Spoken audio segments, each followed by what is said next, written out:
Here we have some heavy duty springs from a 1 tonner, Series 2A, and they're pretty rusty. Look, there's moss growing on it there. Bit worse for wear.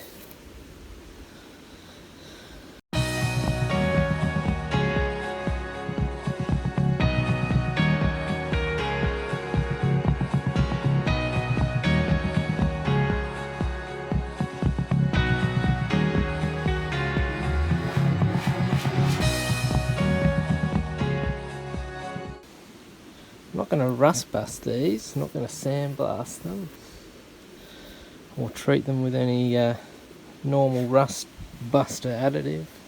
I'm actually going to use some molasses. Now this is probably not enough, it's only 2.5 kilos, but I'm just going to see what happens. Okay, so I've taken the centre bolts out of both of them. This is the last one.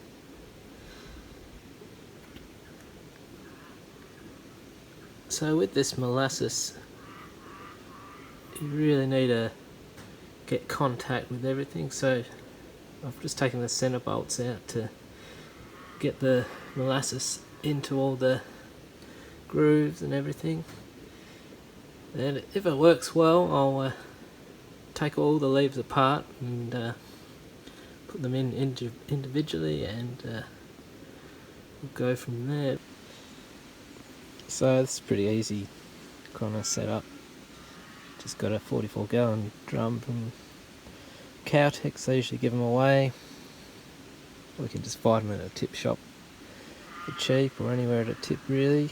They might have stuff in it, but if it's at the tip they're usually empty.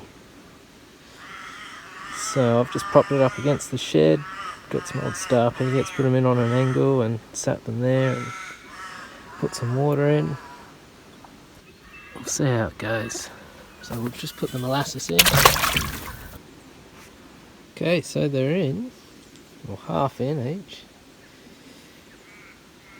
Quite a large object to really put in. Actually that one's really out still. Put them underwater. So it's quite heavy, so I'm going to put these stuffies in quite well. So it'll actually be good to see what it used to look like with the half that's not in to what is submerged underneath. But what I thought I'd do is grab some other things. So I've got this old SAE spanner there, and this old hitch, all quite sad, surface rust. So I'll just chuck those in. Alright, so it's been about 2 weeks since I put this in. Looks like the levels dropped a bit. So I haven't looked yet, but I'll try to grab something else. Have a look at it. So these are the bottoms of the springs. You can tell just by looking at it, it's a lot darker, so the rust's actually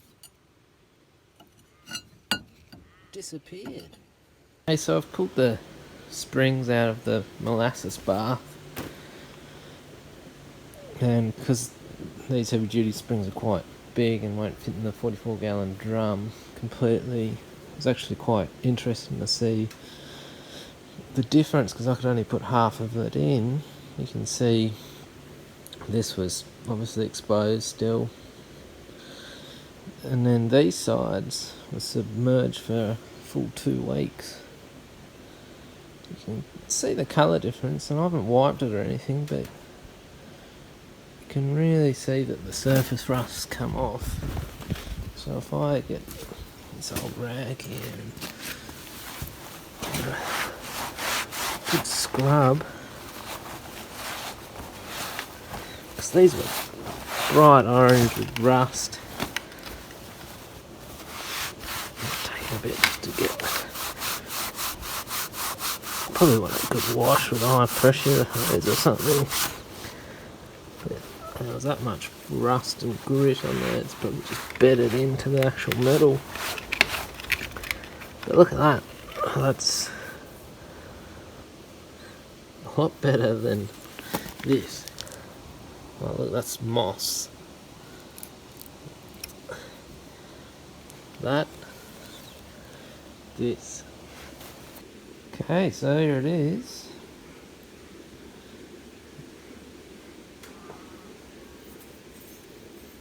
Polished up quite well. I mean, it's not polished, but it's down to something it would have potentially looked like. Comes out quite well. And I'm sure if I had a bigger bath and took all these leads off, it would look something like that as well, to a degree, being steel, spring steel. Yeah, so it actually works. Molasses bath, 2 weeks. So I'll flip these round, put these ends in and cover them up. Like, might get a bit of oxidisation just by the water, but I mean the big stuff's been dissolved by the molasses. And give it a coat of paint and take it all apart and it should be good to go on.